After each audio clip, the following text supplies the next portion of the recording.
శ్రీ గురుభ్యో నమః. సద్గురు శ్రీ శ్రీ శ్రీ చంద్రశేఖరేంద్ర సరస్వతి మహాస్వామి శ్రీపాదుకాం పూజయామి నమః. గురుకృపా హి కేవలం. వైబ్రెంట్ భక్తి ప్రేక్షకులకు ధర్మ సందేహాలు కార్యక్రమానికి స్వాగతం. గుడికి వచ్చే భక్తులు ఎలా రావాలి, అసలు గుడికి ఎందుకు వెళుతున్నాం అనేటువంటి ప్రశ్న మనం వేసుకోవాలి. ఒక దైవ దర్శనానికి మనం వెళుతున్నాం.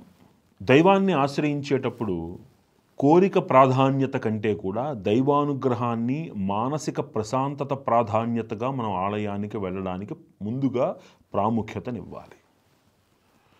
ఒక ఆలయానికి మనం వెళుతున్నాము అంటే అక్కడ ఆలయంలో ఉన్నటువంటి తేజస్సుని మన వశం చేసుకునేటందుకు వెళుతున్నాం. ఆలయము అంటే ఆలయ ప్రాంగణంలో అంటే ఇప్పుడంటే కొత్త దేవుళ్ళని సృష్టించి, మనకి వేదంలో లేనటువంటి దేవుళ్ళను సృష్టించి, వాళ్ళకి యంత్రాలను సృష్టించి, వాళ్ళకి ఏవేవో సృష్టించి, ఇవన్నీ ఆలయాల కొలులులోకి రావు యాక్చువల్గా. ఎందుకంటే వాటి సాంప్రదాయం వేరది. ఆలయ సాంప్రదాయం అనేటువంటి దానికి, ఆలయ వ్యవస్థ అనేటువంటి దానికి, అందులో ఉండేటువంటి విగ్రహానికి సంబంధించినటువంటి శిల్పకళా శాస్త్రానికి పురాణ ప్రాశస్త్యము, పురాణ ప్రమాణము మనకి కలిగి ఉన్నాము మనము. ఇవన్నీ కూడా మనకి వరాహ, గరుడ పురాణంలో చెప్పబడ్డాయి. ఒక ఆలయంలో పెట్టేటువంటి విగ్రహం ప్రమాణం ఎంత ఉండాలి, ఆలయంలో పెట్టేటువంటి ఆ యంత్రము ఎలాంటి యంత్రము, ఏ దైవానికి ఏ యంత్రము ఎలా రచించాలి, ఈ ప్రమాణాలన్నీ మనకి పురాణాలలో చెప్పబడి ఉన్నాయి. ఆలయానికి వెళుతున్నాము అంటే ఆ వైదిక ప్రమాణములు కలిగినటువంటి ఆలయములోకి మీరు అడుగుపెట్టినప్పుడు అందులో నిక్షిప్తమై ఉన్నటువంటి దైవిక యంత్ర మంత్ర శక్తిని మీరు స్వీకరించగలుగుతున్నారు.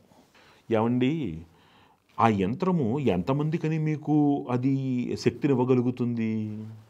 ఒక చిన్న ప్రశ్న చేద్దాం మనం. మీ మొబైల్లో మీరు ఒక సిమ్ కార్డు వేస్తున్నారు. ఆ సిమ్ కార్డు లోపల వేస్తున్నటువంటి సిమ్ కార్డు అది ఇన్ని కాల్స్ అయితే అది కరెక్ట్ అయిపోతుందని ఏమైనా రాసుందా? అది ఒక రాగి రేకుతోటి తయారు చేయబడినటువంటి ఒక వస్తువు. అది ఎక్కడో ఉన్నటువంటి సిగ్నల్ని స్వీకరించి ఒక చోట నుంచి మాటని మరొక చోటకి అది ట్రాన్స్మిట్ చేయగలుగుతోంది. అది అలాంటిదే యంత్రము. మరి ఈ చిప్కి యంత్రానికి ఉన్న తేడా ఏమిటి అంటే ఆ యంత్రము ప్రకృతిలో ఉన్నటువంటి శక్తిని వశీకరించుకుంటోంది. ఇక్కడ ఉన్న ఈ చిప్పు ఎక్కడో పెట్టినటువంటి ఒక వస్తువు నుంచి వస్తున్నటువంటి సిగ్నల్స్ని స్వీకరిస్తోంది. చూడండి,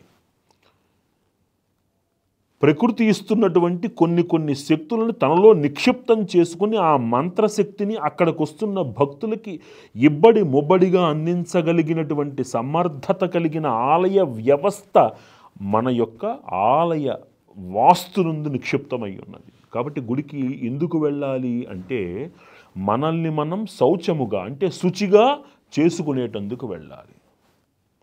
మనల్ని మనం శుచిగా చేసుకునేటందుకు వెళ్ళడానికి ముందు మనం శుచిగా ఉండాలి, మన ఆలోచన శుచిగా ఉండాలి కదా. కాబట్టి ఆలయానికి పవిత్రంగా వెళ్ళండి. అది ఆహార్యంలో కానీ వ్యవహారంలో కానీ. సర్వం శ్రీ లలితా మహాత్రిపుర సుందరీ దేవి దివ్య పాదార విందార్పణమస్తు. శ్రీరామరక్ష.